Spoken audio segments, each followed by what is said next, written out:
बाबा सरकार, एक बार हमने प्रार्थना किया बाबा से। हमारे गुरु भाई थे रामाज्ञा दास जी महाराज, उनके साथ एक और संत हमारे गुरु भाई योगी राज गरुण दास जी महाराज। तो उन्होंने हमसे प्रार्थना किया कि बाबा से कुछ प्रश्न करने हैं। पुराने संत थे दोनों मूर्ति। मैंने बोला क्या प्रश्न करना है? उन्होंने बोला हमारा हाजिरी लगाओ जाके, बड़े गुरु भाई थे हमारे।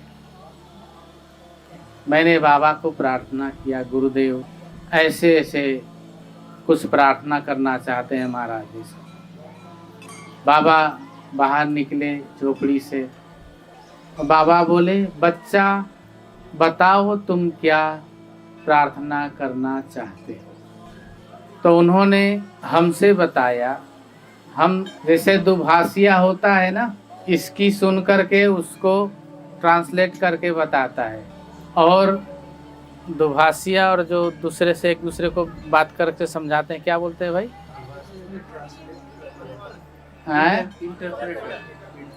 नहीं,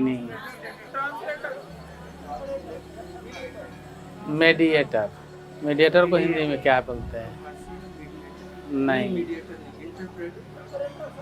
इंटरप्रेटर तो दुभाषिया को बोलते हैं। ट्रांसलेटर तो मैं समझ गया। अरे भाई बिचौलिया बोलिए ना। बस सबकी बुद्धि की परीक्षण हो गई। गुरु शिष्य और परमात्मा का बीच का बिचौलिया होता है। ऐसे ही मैं बाबा और जो बाबा के पास आते थे उनके बिचौलिया था। कई लोग सीधे भी बात करते थे बाबा से, लेकिन अधिकतर लोग हमें बताते थे तो मैं बाबा को बोलता था। तो उन्होंने कहा कि जीवन को पूर्ण रूप से सार्थक कैसे किया जाए। सार्थक शब्द जानते हैं ना? जीवन को सार्थक कैसे बनाया जाए। मैंने बाबा से प्रार्थना किया, गुरुदेव इनकी ये प्रार्थना है कि जीवन को सार्थक कैसे किया जाए। बाबा सुन करके नेत्र बंद करके थोड़े सेकंड के लिए मौन हो गए। अक्सर ही गुरुदेव की ये अवस्था होती थी, क्योंकि सिद्ध पुरुष, महापुरुष, योग पुरुष और पुरुषोत्तम, इनका ये स्वभाव होता है आपके प्रश्न के उत्तर देने के लिए उनको अपनी अवस्था से निकल करके आपकी अवस्था में आनी पड़ती है। उनकी अपनी अवस्था क्या होती है? ध्यान मध्ये चितानंदे अवस्थायाम उन्मनये आत्मानंद रम्यते आनंदम योगी सिद्ध साधकम। उनकी अवस्था ये होती है कि वो आत्मा आनंद में विचरण करते रहते हैं। वो हमेशा अपने आत्म तत्व में स्थित रहते हैं। वो हमेशा अंतर्मुख रहते हैं। और जो संसार के लोग हैं वो अधिकतर बहिर्मुख रहते हैं। बहिर्मुख मतलब बाहर की वृत्तियों में जीने वाले। अंतर्मुख अर्थात अंतर की वृत्तियों में जीने वाला, जिसका आत्मा से संबंध हो, परमात्मा से संबंध हो, तो उनको एक ऐसी अवस्था प्राप्त होती है। सुनेंगे आपकी बातें और जब जवाब देना होगा तो थोड़े देर के लिए वो रुक जाएंगे, रुकेंगे तभी आपको जवाब देंगे। बाबा ने अपना नेत्र खोला और बोले, बच्चा देवदासवा और ज्ञानिया, वो ज्ञानदास जी, रामाज्ञा दास जी उनका नाम था। तो बाबा ने ज्ञानी करके बोला, बच्चा सार्थक शब्द की उत्पत्ति कहाँ से हुई? बहुत ही गूढ़ रहस्य है, आप लोगों को जानना चाहिए। तो बाबा ने तीनों मूर्ति, हम लोग थे, एक और शिववचन सिंह यहाँ सेवा में रहते थे, वो भी पीछे खड़े थे। चारों के तरफ दृष्टि किया तो हमने तो सिर नीचे कर लिया, मुझे पता ही नहीं था। उन्होंने भी नीचे कर लिया। आप में कोई जानता हो तो बताइए, सार्थक शब्द की उत्पत्ति कहाँ से? नहीं पता। मैं बताऊंगा, लेकिन मैं अपनी नहीं, बाबा की वाणी बताऊंगा। मुझे भी नहीं पता था उस समय। बाबा ने बताया, बच्चा, सार्थक शब्द का प्रयोग, उपयोग और उत्पत्ति सारथी से हुआ है। सारथी समझते हैं ना? सारथी, ड्राइवर। और हिंदी में क्या बोलते हैं उसको? सारथी तो अंग्रेजी संस्कृत में बोलते हैं चालक। तो सारथी शब्द से सार्थक का उपयोग हुआ, प्रयोग हुआ। कैसे? उत्पत्ति हुआ। बाबा ने बताया, बच्चा, वाहन में अगर सारथी ना हो, सारथी युद्ध हो रहा हो और वाहन में सारथी मर जाए तो उसका नाश होना निश्चय हो जाता है। गाड़ी चल रहा हो और सारथी ना हो तो गाड़ी कहाँ ठुकेगी, कहाँ टूटेगी और आपको कहाँ ले जाएगी, मौत के घाट उतार देगी, कुछ पता नहीं है। समझ रहे हैं ना? ऐसे सार्थक, अगर जीवन को वास्तविक स्वरूप देना हो, वास्तविक दिशा देना हो, वास्तविक ज्ञान प्राप्त करना हो, भक्ति प्राप्त करना हो, योगक्षेम प्राप्त करना हो, तो आपको अपने सारथी के बारे में सोचना पड़ेगा। आपकी गाड़ी, वाहन इत्यादि के सारथी तो ड्राइवर हो जाता है, लेकिन आपने कभी विचार किया है कि आप भी तो चलते हैं ना सभी? आपका सारथी कहाँ है? आपका सारथी कहाँ है और आपका सारथी कौन है?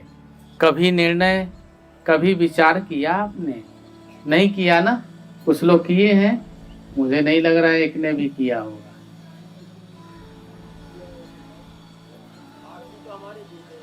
गुरुदेव सारथी नहीं है तुम्हारे, मूर्ख आदमी हो तुम। गुरुदेव को जोतोगे अपने घोड़े में, गाड़ी में?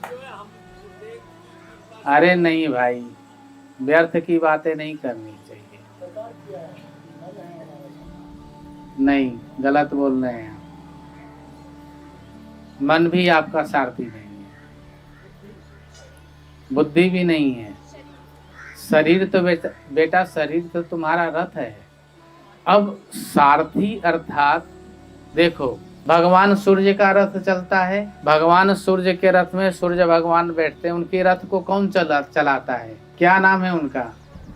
है अरुण। अब देखिए आप, अरुण उदय, उदय भगवान सूर्य को बोलते हैं। पहले किसका नाम लिया जाता है? अरुण का। तो हमारा शरीर तो रथ है, ये वाहन है।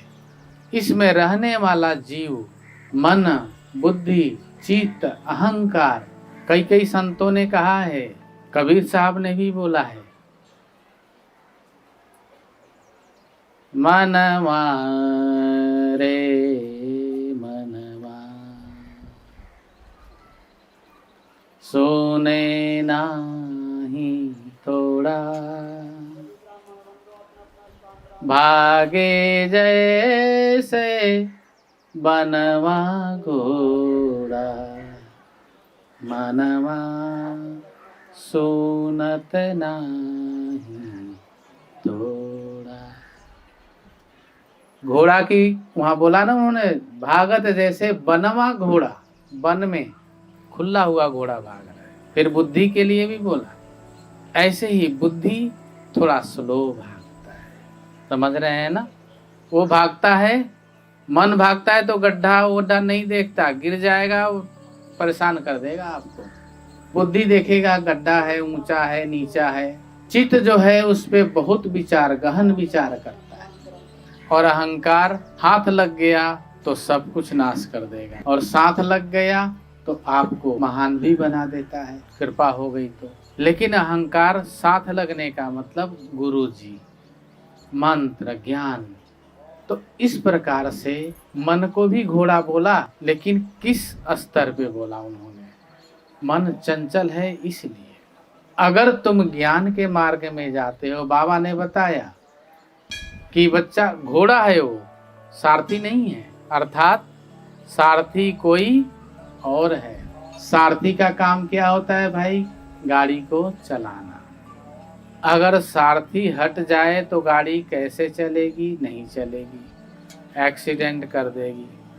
अर्थात मैंने अपने आंखों से देखा है, कई संतों ने हमारे सामने प्राण त्यागे। कई बार हमने जीव जंतु को भी देखा मृत्यु प्राप्त करते हुए, रुक जाते हैं, उसको पास में बैठ के देखते हैं हम। अभी तो ये पितंगा उड़ रहा था और एकदम से तड़प तड़प करके हाथ पाँव अकड़ अकड़ करके कैसे कैसे करके मृत्यु को प्राप्त हो जाता है। और ठीक ऐसे ही मनुष्य भी मृत्यु को प्राप्त होता है। क्यों?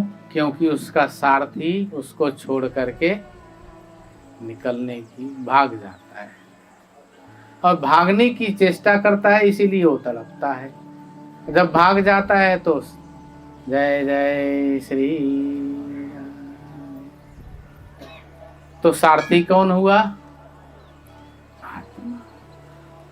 और जिसने इसको जान लिया, पहचान लिया, आपको तो पता ही नहीं है सारथी के बारे में, जानते ही नहीं उसका शकल कैसा है, सूरत कैसा है, देखने में कैसा है, कुछ भी पता नहीं है आपको। कहते हैं ना राम भरोसे चल रही है बस, लेकिन आपको जानना चाहिए, क्योंकि आपकी गाड़ी जो चल रही है, जब आपका सारथी इसको छोड़ने की चेष्टा करे तो इतना तो होना चाहिए कि आप सारथी से नज़र मिला लें, आपका और सारथी का सामना हो जाए, आप दोनों एक दूसरे को देख लें, इतना ही पर्याप्त है। एक आत्मज्ञानी पुरुष के लिए वो भी शरीर छोड़ता है, लेकिन वो कष्टमय नहीं छोड़ता शरीर को, वो ज्ञानमय छोड़ता है, क्योंकि उसको शरीर से नहीं सारथी से मोह होता है। किससे मोह होता है? सारथी से। तो ये आत्मा सारथी है, और वही हमें ऊर्जा देता है, वही हमें शक्ति देता है, वही हमें चलाता है तो हम चलते हैं। अगर वो पंच तत्व का बना शरीर ये, जिसका नाम है काया, हर एक जीव रहता है इसमें, लेकर सांस किराया। 5 तत्व का शरीर है जिसका नाम है काया, हर एक जीव रहता है इसमें, देकर सांस किराया। तो इस सारथी को जिसने जान लिया है वही सार्थक हो सकता है, अन्यथा श्री राधे। समझ रहे हैं ना? सार्थक बनना है, सार्थक अपने जीवन को करना है, तो सारथी अर्थात आत्मा को जानना बहुत ही जरूरी है। चाहे वो ज्ञान मार्ग हो, चाहे वो भक्ति मार्ग हो, चाहे वो योग मार्ग हो, कर्म मार्ग हो, कोई भी मार्ग हो, सभी मार्ग एक समय में जाकर के वहाँ पे सारथी को मिलते हैं, ज्ञान में प्रवेश करते हैं। तो इसलिए सार्थक, अपने जीवन को सार्थक करना है तो आत्मा का अनुभव करना पड़ेगा। नहीं तो आप सोचेंगे कि अंत काल में कर लेंगे, नहीं। जब अंत काल आता है उस समय भयंकर अंधकार हो जाता है उसके सामने, ऐसा अंधकार कि वो सब कुछ आंख खुला है फिर भी कुछ नहीं देख सकता। आपने देखा होगा घर में कोई ना कोई मृत्यु तो देखा होगा। व्यक्ति मरने से पहले बोलने का प्रयत्न करता है, बोल ही नहीं पाता। मल मूत्र को रोकने की कोशिश करता है, रुक ही नहीं पाता, क्योंकि इंद्रियां शिथिल हो जाती हैं, अस्थिर हो जाती हैं, उसके बस में कुछ भी नहीं रह जाता। और जिसने सारथी को देख लिया है, ऐसी अवस्था में इतना करता है कि सारथी को बोलता है रोक रथ को, तो सारथी रथ को रोक देता है।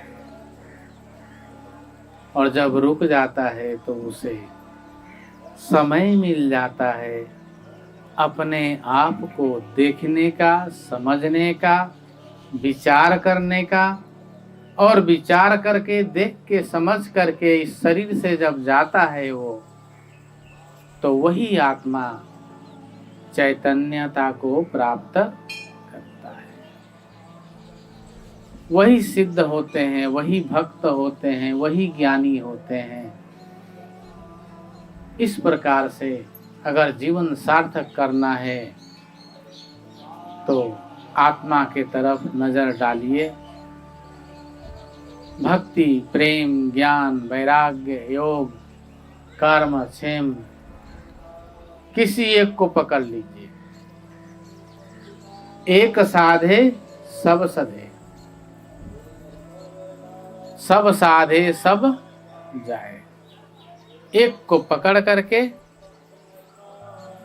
या तो आप सध जाइए या उस जिसको पकड़े हैं एक को, उसको साध लीजिए। दोनों में से कोई भी सध गया तो आपका कल्याण हो जाएगा।